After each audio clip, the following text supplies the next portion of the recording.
네, 우리 올해 이제 새벽 시간에는 이제 누가복음을 이제 새로 시작을 했고, 또 오늘 금요기도의 시간에는 이제 사무엘하 이제 처음 시작을 하는데요. 우리 지난 해에 이어서 이제 사무엘상에 이어서 이제 사무엘하로 우리 계속해서 우리가 같이 말씀을 좀 나누겠습니다. 오늘부터 이제 사무엘하를 시작을 하는데, 본래 그 히브리 성경에서는 이 사무엘서가 지금 우리가 보듯이 사무엘상, 사무엘하 뭐 이런 식으로 원래는 나누어져 있질 않습니다. 원래는 그냥 사무엘서예요. 사무엘서인데 이 책 자체가 로마 제국 전체에 흩어져 있었던 유대인들을 위해서 기원전 2, 3세기경에 바로 이 히브리어 성경을 히라보로 그리스 헬라어로 번역하는 그런 대대적인 그 작업들이 있었습니다. 이때 쓰여졌던 성경을 셉토아진트라고 그래요. 그 70인역 성경이라고 그래가지고 LXX라고 해서 L이 50인데 그리고 X가 10이다 해서 X가 두 개 붙고 L이 앞에 붙어가지고 이게 70이라는 숫자가 됩니다. 그래서 이 성경을 70인역 셉토아진트라고들 부르는데 이게 이제 헬라어로 번역이 된 성경이에요. 로마 전역에 흩어져 있었던 유대인들에게, 이 사람들에게는 이제 히라보가 이제 익숙하니까, 전체 제국에 퍼져 있다 보니까 히브리어보다는 이 헬라어에 익숙한 그러한 사람들에게 이것을 이제 번역을 통해서 읽히도록 그렇게 작업에 들어가는데, 이 70인역 성경이 기록이 될 때 그 배경이 있어요. 그냥 그 톨레미 2세인데 이집트의 왕으로 있었던 톨레미 2세가 바로 이 성경책을 요세푸스가 우리 이 왕국에 저 히브리인들의 율법책도 번역을 해서 도서관에다가 소장을 하면 참 좋겠다. 그 제안을 받아서 대대적인 이 번역 작업이 들어간 거예요. 그래서 이 히브리어 성경책을 그 헬라어로다 번역을 해서 이제 소장을 하는 그 순간에 이 톨레미 2세가 그 성경을 보면서 울었다는 말이 있어요. 그러니까 감격을 한 거죠. 율법책을 보면서. 근데 이 성경책을 처음에 번역을 할 때의 어떤 그 이야기들을 보면은 좀 더 정확하게 번역을 하려고 12지파에서 6명씩 뽑아가지고 그 장로들이죠. 각 지파에서 6명씩 뽑으면 72명이 돼요. 72명이 모여가지고 같이 이 번역 작업을 했다라고 하는 말들이 있습니다. 좀 더 정확하게 하기 위함이죠. 그래서 이 사무엘서가 원래는 그냥 하나의 그냥 책이었는데, 이 셉토아진트 이 70인역 성경을 만들면서 사무엘상, 사무엘하 이런 식으로 열왕기상, 열왕기하 이런 식으로 성경책을 구분을 했어요. 구분을 해가지고 뭔가 이렇게 마치 이게 따로 떨어져 있는 책이 아니라 원래는 하나의 책인데 이걸 지금 이제 구분을 해 놓은 겁니다. 그리고 이 책은 그 같은 저자에 의해서 쓰여진 책임에도 불구하고 이게 나눠져 있다 보니까 좀 우리가 얼핏 보게 되면 마치 다른 저자가 쓴 것 같은 느낌도 있지만은 전혀 그렇지 않고 같은 하나의 책이다라는 것입니다. 그래서 우리가 이 사무엘상과 사무엘하를 이어서 봐야 되는 이유가, 이스라엘 그 왕국이 세워지고 이 세워지는 이 과정 속에 있었던 수많은 그 이야기들이 이제 담겨져 있기 때문에 우리가 같이 살펴볼 필요가 있습니다. 우리 지난 사무엘상 마지막 장 보면서 사울 왕가의 그 비참한 그 최후를 같이 봤는데, 세 아들도 죽었고 사울도 죽임을 당합니다. 그리고 사울의 목은 잘려져서 다곤 신상에 매달리게 되고, 또 사울의 그 시신은, 목이 잘린 시신은 벳산 성벽에 매달리는 그야말로 비참한 최후를 맞이를 하게 되는데, 길르앗 야베스 백성들이 40년 전에 받았던 은혜 때문에 그 사울의 시신을 거두고 장례를 치러줘요. 한마디로 처음 40년 전 사울의 마음으로 사울이 초심을 잃지 않고 살았으면 그렇게 은혜를 갚고자 하는 인생들이 아마 많았을 거예요. 근데 40년 전 그가 했던 어떻게 보면 유일한 착한 일이에요. 나하스의 침공을 받아서 그 아하스의 침공을 받아가지고 굉장히 고통스러워할 때에 그때 이제 구원해 줬었던 그 은혜, 그거 잊지 못하고 이제 길라 야베스 백성들이 시신을 처리를 하는데 초심을 잃은 거죠. 사울이 초심을 잃고 그렇게 다윗과의 어떤 그런 그 경쟁 구도, 다윗에 대한 시기와 질투 속에 이제 비참한 최후를 맞이를 하게 됩니다. 오늘 이제 그 살펴볼 내용이 뭐냐면은 1장의 사무엘상 이어서 이제 연결이 되는 겁니다. 1장 1절 보면은 사울이 죽은 후에 다윗이 아말렉 사람을 쳐 죽이고 돌아와 다윗이 시글락에서 이틀 머물더니 사흘째 되는 날에, 그러니까 시글락이라는 것은 원래 다윗의 형제, 자매, 자식들이 있었던 지역을 말합니다. 그러니까 그 지역이 침공받아 가지고 다 포로로 끌려갔다가 다윗이 쫓아가서 잡아다가 이기고 돌아와서 사흘째 되는 날이에요. 그러니까 블레셋에게는 이스라엘은 결국 그 침공을 당해 가지고 패했고 다윗은 승리하고 돌아온 시점입니다. 돌아와서 사흘째 되는 날 비참한 소식을 들은 거예요. 다윗이 바로 들은 소식이 뭐냐면은 사울과 그의 아들 3명이 죽었다는 소식이에요. 이걸 다윗이 들은 겁니다. 그 죽음의 그 사람들 이름 속에 누가 있어요? 요나단도 있어요. 자기를 끔찍하게 사랑했었던 그 요나단, 그 사람의 죽음도 같이 들려온 거예요. 그러니까 사울의 감정이 아마 굉장히 복잡했을 거예요.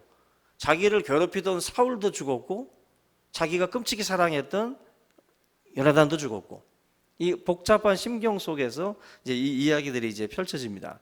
지금 전리품을 가지고 시글락으로 돌아와서 사흘째 되는 날에 한 청년이 옷이 찢어지고 머리에 온통 흙투성이를 묻힌 한 청년이 나타납니다. 나타나서 소식을 전하는데 마치 전쟁에 참여한 사람처럼 자기가 이 다윗에게 와서 보고를 해요. 보고를 하는데 바로 이 거짓말을 이제 이 다윗 앞에서 이제 하나 주저리 이제 떠들기 시작을 합니다. 오늘 이 내용을 보게 되면 다윗이 이 청년한테 들은 소식이 바로 이 사울과 3명의 아들이 죽었다는 소식인데 자초지종을 물어봅니다. 다윗이 도대체 어떻게 된 일이냐. 그때 이제 이 청년이 이야기들을 하나하나 꺼내게 되는데 내용을 들어보면은 전혀 맞지 않는 이야기를 하고 있어요. 한마디로 이제 거짓말을 하는데 다윗이 가만히 들어보니까 이 청년의 말이 거짓이다라는 것을 이제 어떻게 보면 이제 판단을 내리는 거죠. 뭐냐면은 우리가 이 청년이 가지고 온 게 보면은 사울의 팔고리와 그리고 사울이 썼던 왕관을 가지고 와요. 가지고 와가지고 사울이 죽었습니다. 그리고 이 사울이 목숨이 끊어지지 않은 상태에서 자기에게 부탁을 해서 자기가 이 사울 왕을 죽였다는 거죠. 그런 식으로다가 이제 이야기를 합니다. 근데 지금 8절 말씀을 보시면은 너 누구냐라고 물어봐요. 너는 누구냐? 그때 이 청년이 뭐라고 대답하냐면은 나는 아말렉 사람입니다. 그래요. 아말렉은 누구죠? 이스라엘의 원수예요. 이스라엘의 정말 하나님께서 진멸하라고 말씀했었던 족속이 바로 아말렉 족속이에요.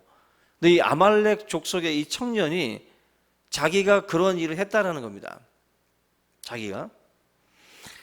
근데 지금 여기서 우리가 살펴볼 게 뭐냐면은 그 사울이라는 사람은 굉장히 자존심이 강해요. 우리가 지난주에 살펴봤던 것처럼 사울왕은 자기가 적의 화살에 맞아서 죽어갈 때 자기가 아직 생명이 살아 있으니까, 목숨이 붙어 있으니까 나를 이 옆에 무기를 든 자기의 그 수하의 부하에게 자기를 찔르라고 막 부탁을 했어요. 왜?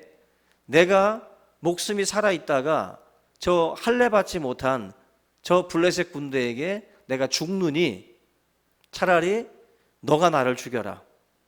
부탁을 해요. 그러니까 이방인에게 죽는 것을 사울은 수치스럽게 생각을 했어요. 이거는 어떻게 보면은 모든 사람들의 공통적인 그 장수라면 모든 그 이스라엘 백성들의 공통적인 특징이에요.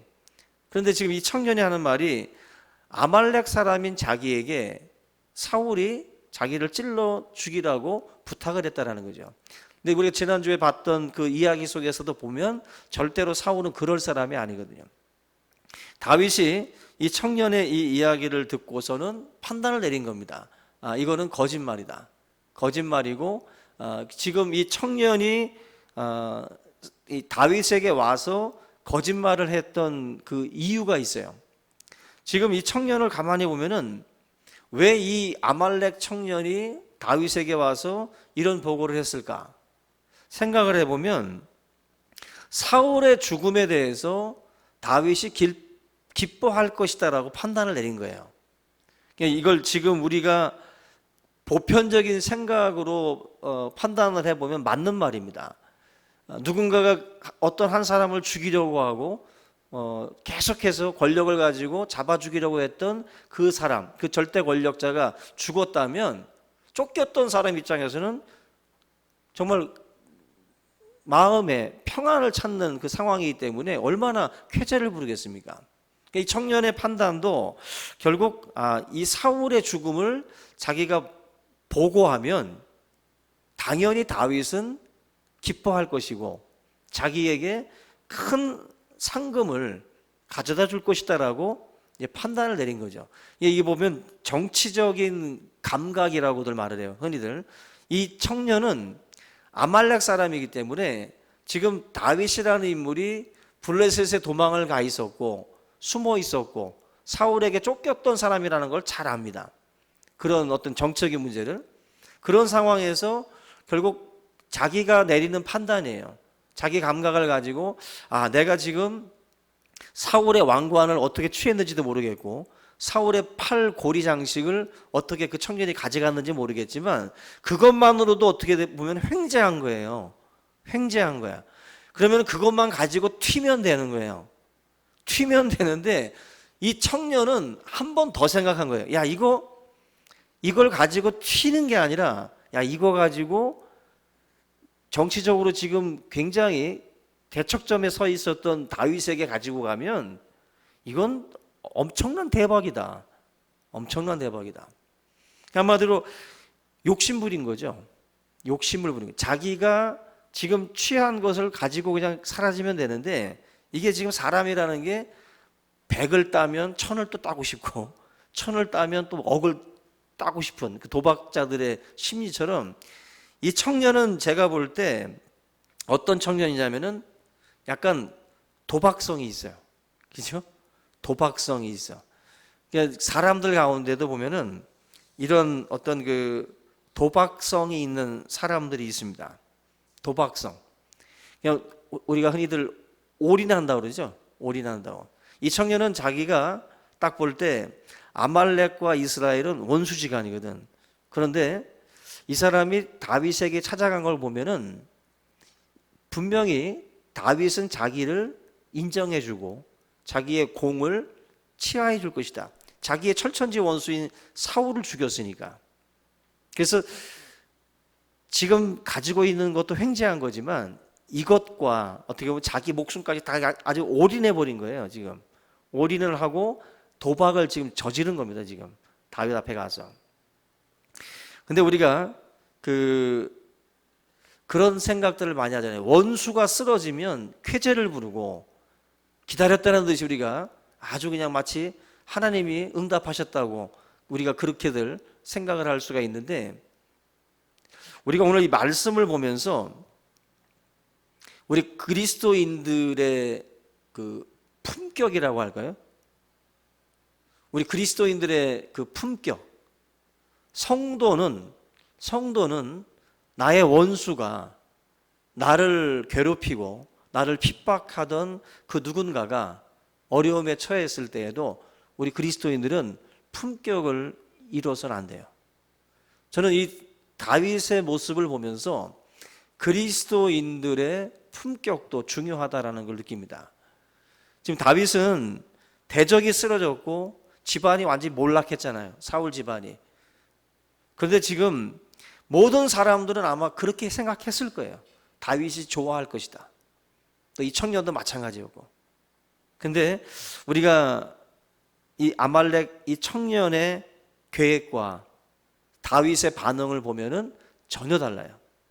자기가 생각했던 것처럼 큰 상이 주어지질 않죠. 계획한 대로 상이 떨어지질 않습니다.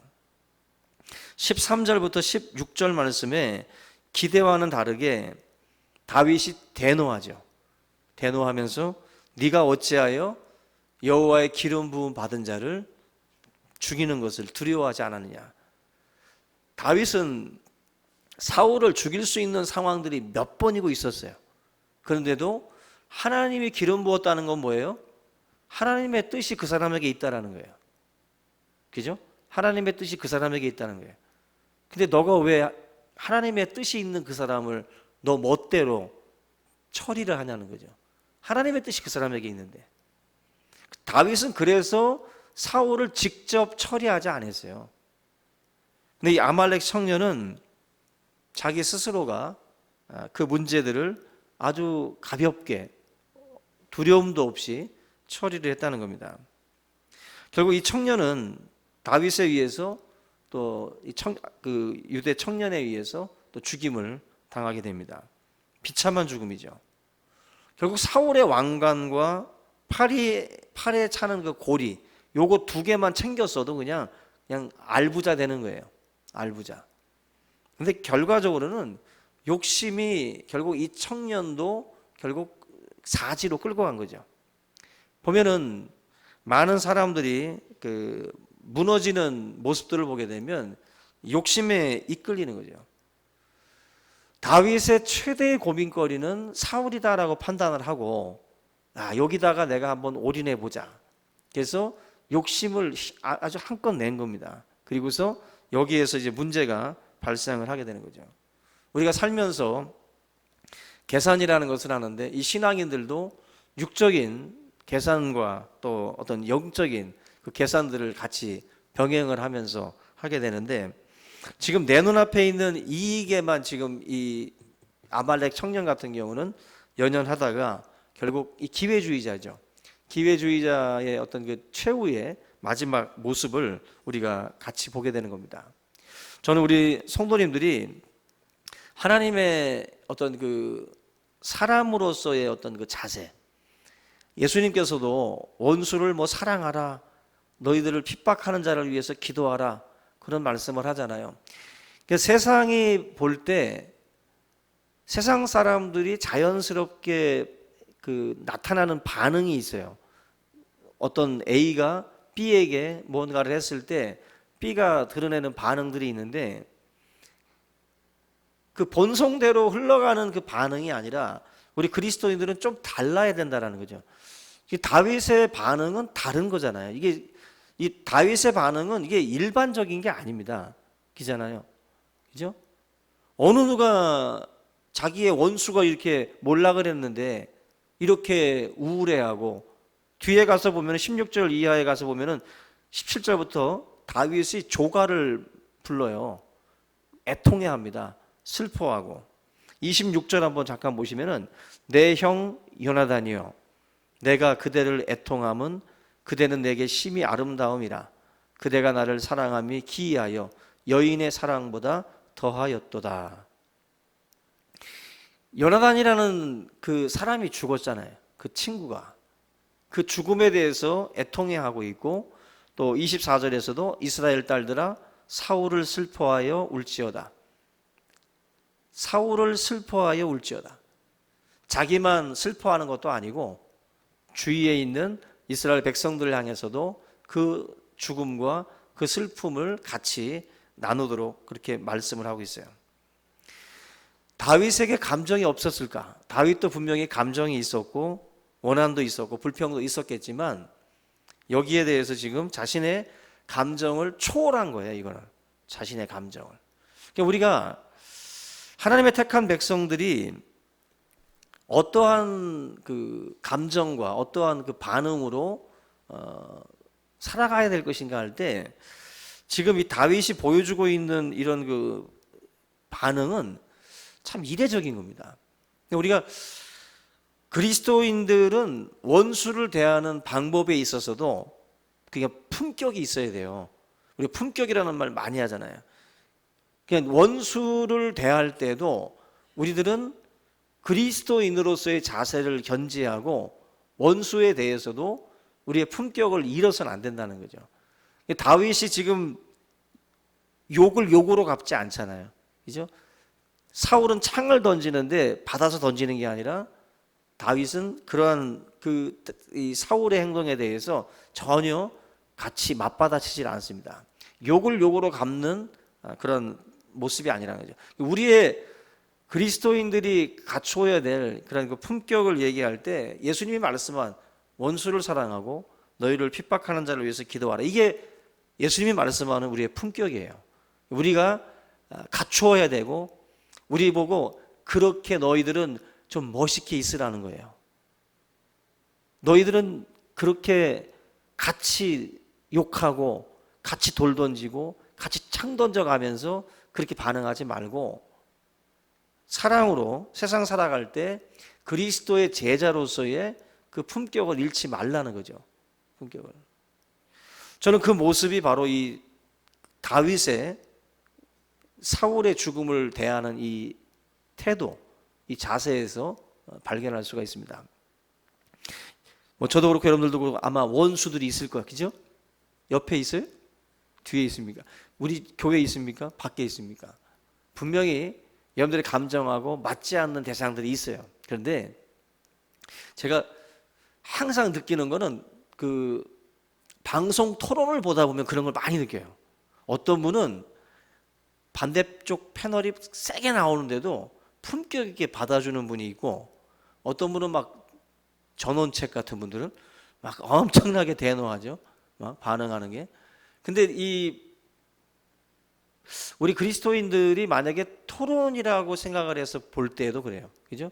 세상 사람들하고 상대를 할 때에도 저와 여러분들이 같이 막 이 대노하고 같이 쌍욕하고 같이 막 침뱉고 같이 조롱하고 같이 비아냥거리고 막 그런 모습으로 만약에 우리가 싸운다면 아마 그거 하나님이 기뻐하지는 않을 겁니다. 오늘 다윗의 이 모습을 여러분들이 항상 기억을 하세요. 그래서 흥분될 때, 주먹이 막 쥐어질 때, 이를 꽉 깨물 때, 그때 이 말씀을 기억을 하고 여러분들이 품격 있는 그리스도의 제자로 우리가 다 남을 수 있기를 주님의 이름으로 축원합니다.